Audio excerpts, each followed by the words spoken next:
नमस्कार मंडळी, हा आपला ऊस 3102 आणि या ठिकाणी आता आपण नवीन क्षेत्रावर ऊसाची लागवड सुरू केलेली आहे। तर आपण बघू शकता या ठिकाणी आपण बियाणे तयार केलेली आहे। या ठिकाणी एक डोळ्याची या अशा पद्धतीनं आणि समोर आपली ऊसाची लागवड सुरू आहे। या अशा आपण एक डोळ्याची बियाणे तयार केली, त्यामध्ये एवढे डोळे आपले खराब निघाले आणि एवढ्या याच्यामध्ये म्हणजे आपला टक्केवारी साधारणतः सुरूचा जर ऊस असला बियाण्यासाठी तर एक 5% जर आपण 5% आपलं वेस्टेज जातं। म्हणजे 95 जर 100 डोळे निघले ऊसाला, 100 डोळ्यापैकी आपले फक्त 5 ते 7 डोळे खराब निघतात, बाकी सर्व डोळे आपले चांगले मिळतात। त्यासाठी आपण सुरूचं किमान 10 ते 11 महिन्याचं बियाणं वापरण्यासाठी शिफारस करतो। आणि या ठिकाणी बघू शकता हे साल्टीच्या जुनी बेड आहे आपली।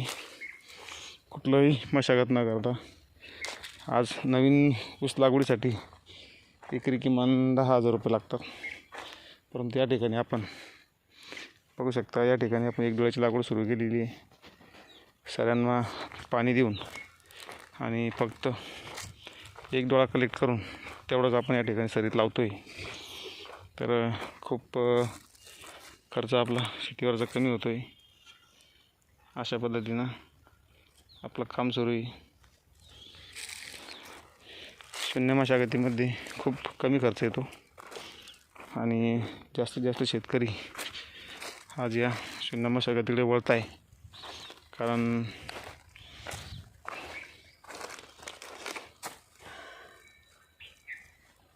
शेतीवर होणारा खर्च हा आपला कमी झाला पाहिजे आणि किमान उत्पन्नात निश्चित वाढ झाली पाहिजे। यासाठी दादांचं जे स्वप्न आहे की शेवटच्या शेतकऱ्यापर्यंत SRT तंत्रज्ञान पोहोचलं पाहिजे आणि जगातली भारतातली प्रत्येक स्क्वेअर फूट जमीन ही सुपीक झाली पाहिजे, हा प्रयत्न आपला चालू आहे। अतिशय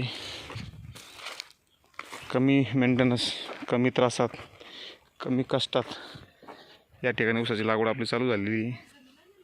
आधी शेतामध्ये मक्का होती, बऱ्यापैकी या शेतामध्ये आता तण कुजवली, जमिनीला आराम मिळाला आणि आपण आता ऊसाची लागवड आपण करतोय।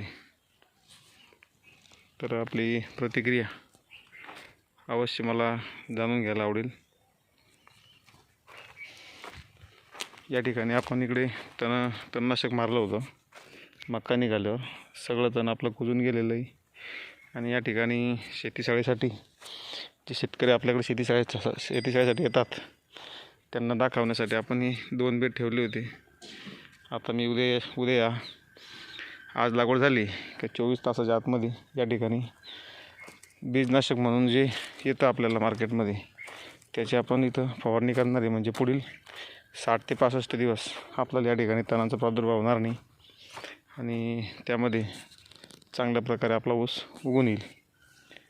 तर असं नियोजन आज आम्ही चालू केलेलं आहे। आता ऊस लागवडीचं काम सुरू आहे। धन्यवाद।